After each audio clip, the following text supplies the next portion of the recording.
It's not lagging today. Right, here we go.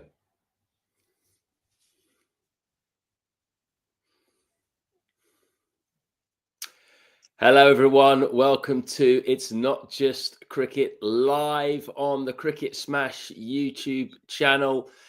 Well, you might be listening to us live or watching us live, or you might be listening to us in about an hour's time, because that's when we're going to post this podcast.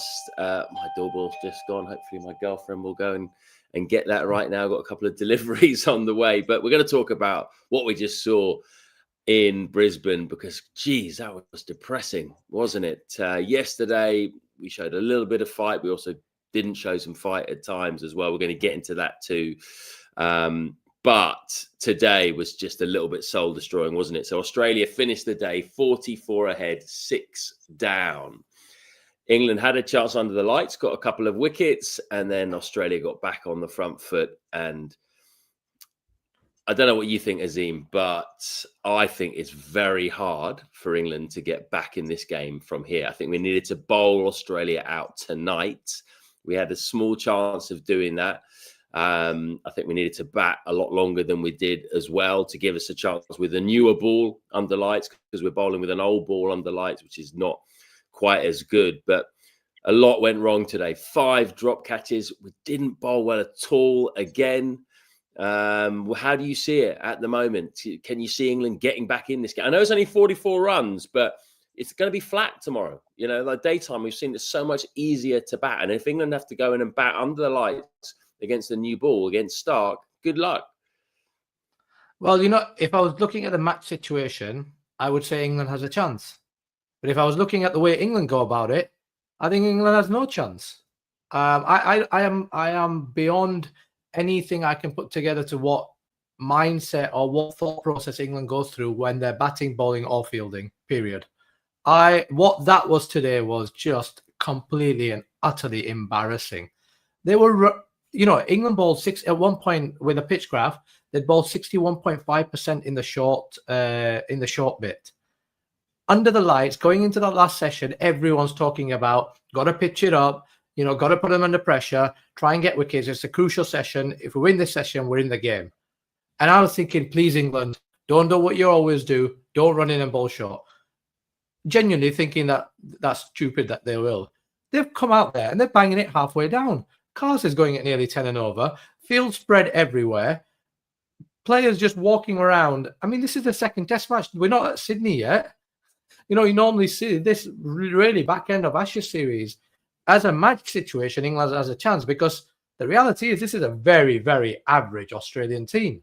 And they've shown signs themselves of thought process not being quite right and skill not being quite right. But I don't think England are in any position ever to take advantage of it, because they're too busy living in their cult, living in their own world, where everyone else is an idiot or a dinosaur and they know cricket better than everyone else. I thought today was utterly embarrassing. I mean, cult's a bit strong. Come on, mate. But listen, I want to go back. Cult. No, it's not as strong, because it's had people, so many people who are sane people defending this and agreeing with it.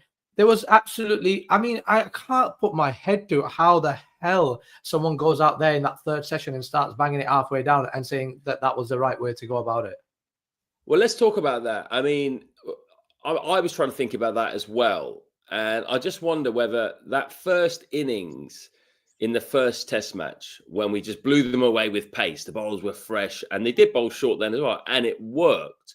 I wonder if that has just completely lulled them into some sort of way of thinking that we just have to bowl short and we have to bump this team out. But the difference is we're not bowling as quick as we did in that first innings, because the bowlers haven't had as much rest and they don't have as much pep as they had in that first couple of sessions.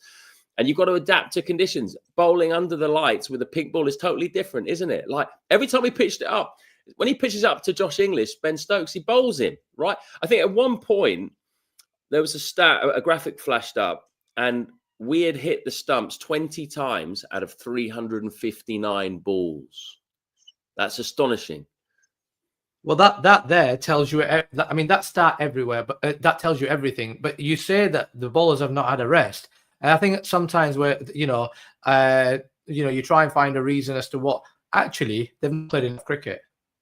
These guys have not played any cricket, and it's showing in the way, because bowling is not just about, okay, I tell my brain I'm going to bowl there, I run in and bowl there. It's rhythms, it's miles in the legs, it's thinking.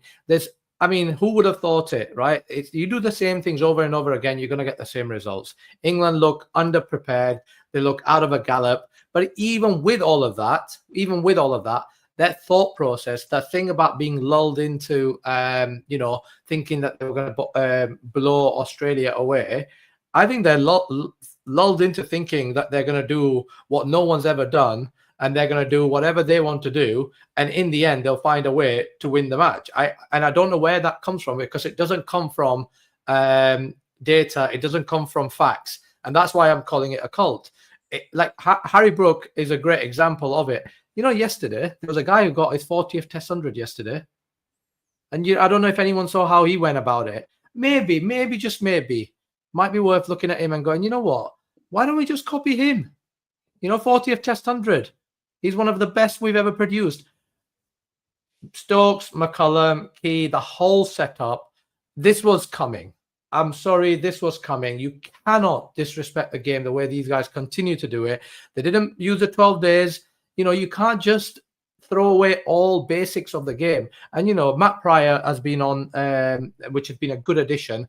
And it was great to listen to someone finally talk about the absolute crap that we're watching, which is what it has been. And, for far too long, and all of the guys who are going to be sharpening their pencils up, they've supported it. Everyone has got into this false sense of what's happening in front of us. But the reality is, we've not won against India. We've not won against Australia.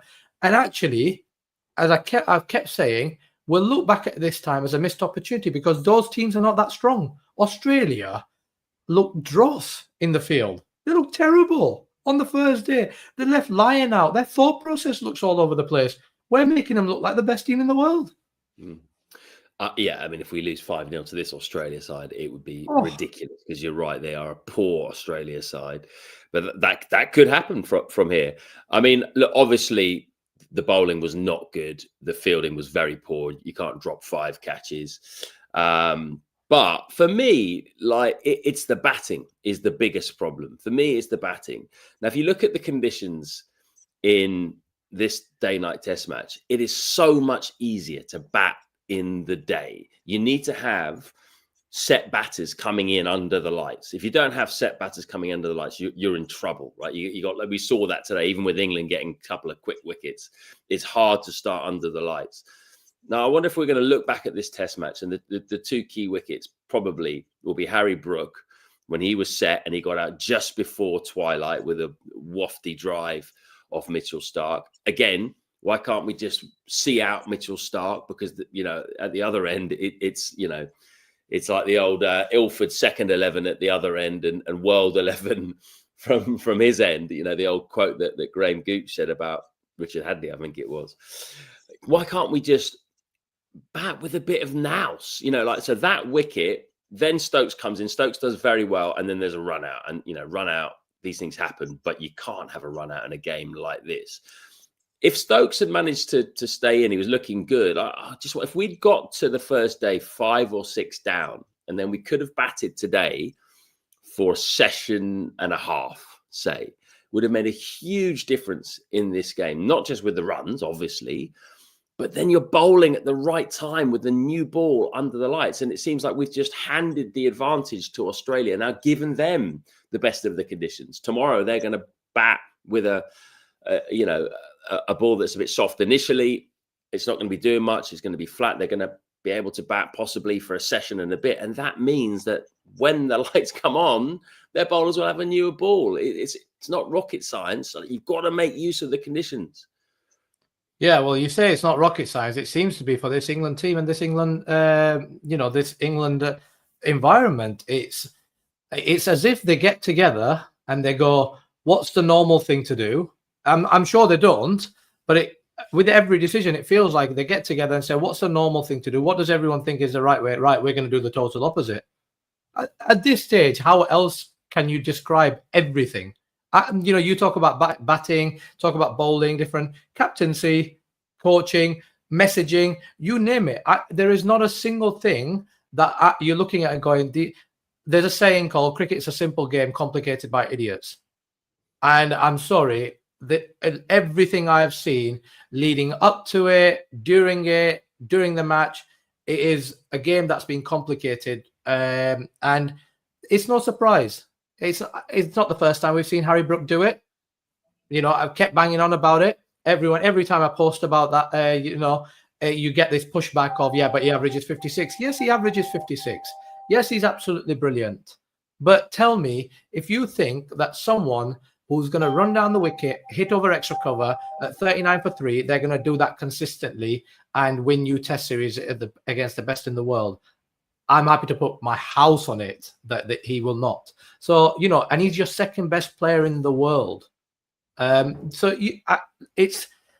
has just become such a norm. Every time you think, I think back to the home Ashes series, the first 2 Test matches, that first one at Edgbaston declaring. I mean, what the F was that all about? But that tells you the mindset of how they're thinking. That they have got themselves into this closed room siege mentality where they're going to do the most outrageous things. Picking Shoaib Bashir off a few clips online. It was a great story. Where's that led you? You were building up to play in Australia, and you've come here and you've not played him. You picked a guy who last played a Test match, God knows when.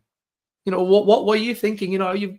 The thought process is so flawed. It's so flawed that even when they find themselves in a situation where you think, right, they can take advantage, your gut feeling tells you they're going to turn it around and give it back to them. And I wouldn't rule out, in this situation, they're going to go to bed, right? And they know the pencils are being sharpened. They know they've had a shocking day, right? They'll be hurting. Absolutely no doubt about it. And they'll come out of nowhere tomorrow. They'll fight. I'm pretty sure they will fight tomorrow. And they'll find themselves at some point in a situation tomorrow that if a little bit of patience, a little bit of fight, a little bit of grittiness, they might engineer themselves into potentially an opportunity, because this Australian team is not that good. But when they get into that opportunity, they're going to do the very stupid thing that they always do. They're going to go be too attacking and throw it back, whichever way, whether it's a bat with ball, and they'll hand it back to Australia. That's been consistent. And like you said, this could end up 2-0. Then everyone goes to the preparation and everything else. You had 12 days. The bowlers, I'm surprised that not enough has been talked about how the bowlers actually look out of a gallop. They look out of sync. They look out of rhythm. That doesn't happen in nets. That happens in matches.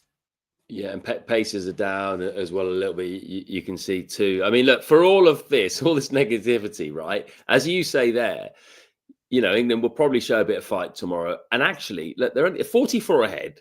They're 6 down. So say if England somehow come in tomorrow and they've got a new ball coming up very soon, they come in tomorrow and they roll Australia for another 40 runs, right? So the lead is 80, 85. England then have a decent time before the lights come on to get ahead of Australia. So actually, England are not completely out of this game yet. We don't think they're going to get back in it just because of the way they're playing at the moment. But the opportunity is still there. England are not done it. If they can actually really pull something out of the bag, both with ball and then take advantage with the bat. Now, the thing I'm most concerned about is whether we can take advantage with the bat, the way that we are playing. But they are not, technically, if you look at the scoreboard, I know we're being negative, they are not out of this game. Well, firstly, we're not being negative. I don't think we're being negative at all. There'll be people who have stayed up through the night in England. There's going to be over 40,000 people going across to Australia. There were a lot of people that have travelled, that have saved money, gone to Perth, and then not got to watch a lot of cricket and watch that. So, and I think if watching what we watched today, if we can't say what's in front of us and without it being called negative or dinosaurs, then I don't know at what point you can actually call it for what you see in front of it. I fully agree with you. I from a scoreboard position point of view, England has an opportunity, still does. But the way they go about it, I think they're done and dusted. And I think even now, even now, I said it after the Champions Trophy, said it after the first test, even now, if they change tact, if they just realize how poor this Australian team is, if they realize that actually, we can take our time. You know, we can take our time. Look at Joe Root, for goodness sake. He's the best we've ever produced. You know, we spoke about it on the thing. I felt one of the reasons he was going to do well this week is because you could see the clips and the training and the way he was going through his business, right? And you can see when he goes out there, the method. It's the method. The method is the only thing. England have got some very, very good players, but the method has got to be simplified and just brought back to some sort of normality and just grit it out. You only win in Australia through attritional cricket. You only win in Australia through patient cricket. Anyone that's won there, that's how they've won. So please, you've still got time. Yeah, no, they do. They do. Listen, let's just hope we're going to do this again tomorrow. Thank you very much for the guys that are tuning in live. We will do this again tomorrow at the same time. As soon as that last ball is bowled, we will pop up and give you a bit of instant reaction. And yeah, I don't want to be talking about this again tomorrow. So come on, England, pull your fingers out. Let's get back in this game somehow. Knock them over quickly tomorrow before they've got too many further ahead, and then we've got to bat properly. We really do. We've got to bat better than we did in that first innings. Bat like Joe Root. Give him some support. Listen, Crawley got some runs. You know, he looks back in nick, which is good. We need Duckett to come to the party, and you never know. But up against it from here. Up against it. Thanks very much, guys, for tuning in. This is It's Not Just Cricket, and we will see you all tomorrow.